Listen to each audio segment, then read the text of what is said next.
Boneless ചിക്കനിൽ കുറച്ച് ഇഞ്ചി വെളുത്തുള്ളി പേസ്റ്റ്, ആവശ്യത്തിന് ഉപ്പ്, കാശ്മീരി മുളക് പൊടി, മഞ്ഞൾപ്പൊടി, കുറച്ച് കുരുമുളക് പൊടി, തൈരും ചേർത്തിട്ട് അരമണിക്കൂർ റെസ്റ്റ് ചെയ്യാൻ വെച്ച ചിക്കനാണ് സൺഫ്ലവർ ഓയിലിൽ ഞാൻ ഫ്രൈ ചെയ്തെടുക്കുന്നത്.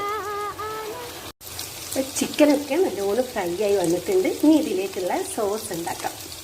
സോസ് ഉണ്ടാക്കാനായിട്ട് ഒരു പാനിലേക്ക് ഒരു പീസ് ബട്ടർ ഇട്ട് കൊടുക്കുക. ബട്ടർ മെൽറ്റായി വരുമ്പോഴേക്ക് അതിലേക്ക് കുറച്ച് മൈദപ്പൊടി ചേർത്ത് കൊടുക്കുക. അതിൻ്റെ പച്ച ചുവന്ന് മാറുന്നവരെ നന്നായിട്ടൊന്ന് കട്ട പിടിക്കാതെ ഇളക്കി കൊടുക്കുക. ഇനി അതിലേക്ക് ആവശ്യത്തിന് പാല് ചേർത്ത് കൊടുക്കുക. ഇതൊന്ന് തിക്കായി വരുമ്പം കസൂരി മേത്തി, കുറച്ച് കുരുമുളക് പൊടി, ഉപ്പ്, ഗരം മസാല എല്ലാം കൂടെ ചേർത്ത് കൊടുക്കാം. ഫ്രൈ ചെയ്ത് വെച്ച ചിക്കൻ്റെ മുകളിലേക്ക് നമ്മൾ ഉണ്ടാക്കി വെച്ച സോസ് ഇങ്ങനെ ഒഴിച്ചു കൊടുക്കാം. ഇനി ഇതിൻ്റെ മുകളിലേക്ക് നമുക്ക് ചീസ് ആഡ് ചെയ്ത് കൊടുക്കാം. ഇതിൻ്റെ മുകളിലേക്ക് കുറച്ച് മല്ലിയിലയും കൂടെ തൂക്കി കൊടുക്കാം.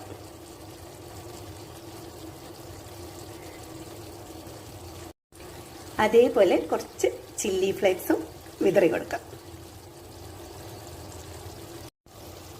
ബട്ടറൊക്കെ നന്നായി മെൽറ്റ് ചെയ്ത് വരുന്നുണ്ട്.